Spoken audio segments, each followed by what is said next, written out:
Let me show you how to properly clean N64, NES, SNES, Game Boy, Gameboy Color, Gameboy Advanced, and Sega Genisis cartridges.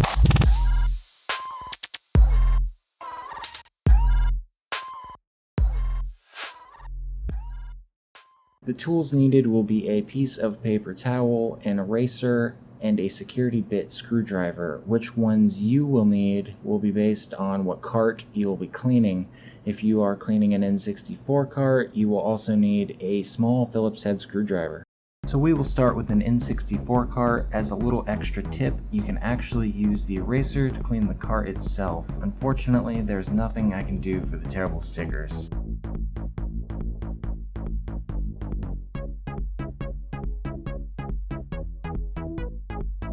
To open the cart, you start by removing the two security screws on the rear.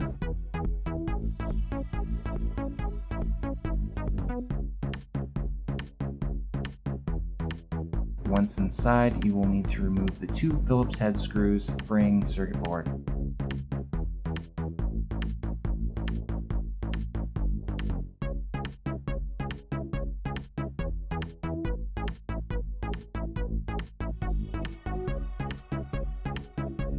After removing the board, take your eraser and just scrub the contacts on both sides till you're satisfied. Finish up by wiping them down with a dry paper towel to remove any eraser bits left on the contacts.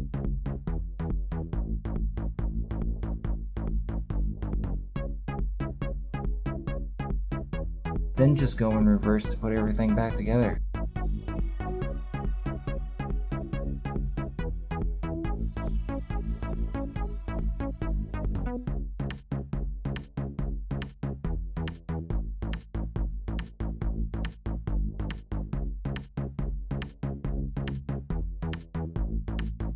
Let's move on to the NES cart. It uses the same security bit screws as the N64, also the SNES, Game Boy, and Game Boy Color carts. Start by flipping it over and removing the three security screws.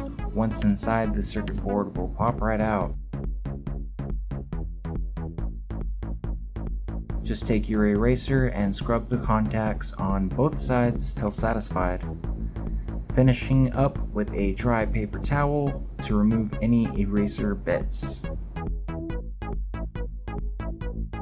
Then of course, re-follow the previous steps in reverse to put it back together.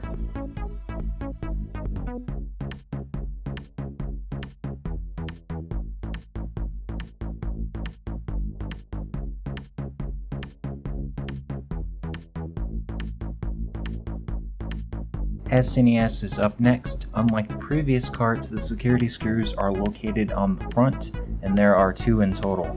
After popping it open, the steps are the same. Take your eraser, scrubbing the contacts on both sides till you deem it clean. Finish up with a dry paper towel to remove any eraser bits left behind. Then retrace your steps and put it back together.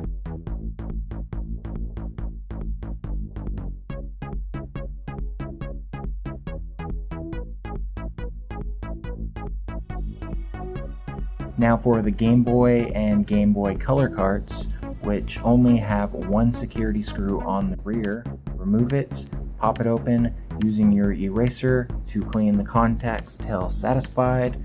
Finish up by wiping down the contacts with a dry paper towel to remove any leftover bits. Plop the board back in and put it back together. You're done. Now there is one variation to the Game Boy carts, and it's the ones with the built-in rumble feature. They have two security screws on the front. Once removed, you will want to be careful not to pull too hard and damage the two wires attaching to the motor. To get the board out more, you will first need to remove the battery if you have one in there. After that, the board will be free enough, so take your eraser and scrub your contacts till you're happy. And finish up with a dry paper towel to remove the bits of eraser. Then just go in reverse and put it back together. The Game Boy Advanced cart, like all the other carts, is very easy to take apart to clean, but it adopts Nintendo's new security bit, the Tri-Wing. Remove the one screw on the rear and pull it apart. These carts will take a bit more force and will possibly fly out of your hands when you try to pop it open. After removing the board, just get your handy dandy eraser and scrub the contacts till you're satisfied, cleaning up any leftover eraser bits with a dry paper towel. Now put it back together. I won't tell you how, it's a secret. Last but not least is the Sega Genesis cart. It has similar security screws to the Nintendo ones, only it's a bit bigger. Flip it over and remove the 2 security screws on the rear. Pop it open and get to work scrubbing the contacts on both sides of the board to your heart's content. Finish up, of course, with a paper towel to remove any leftover eraser bits. Put it back together and you're golden. Pat yourself on the back, you're all done.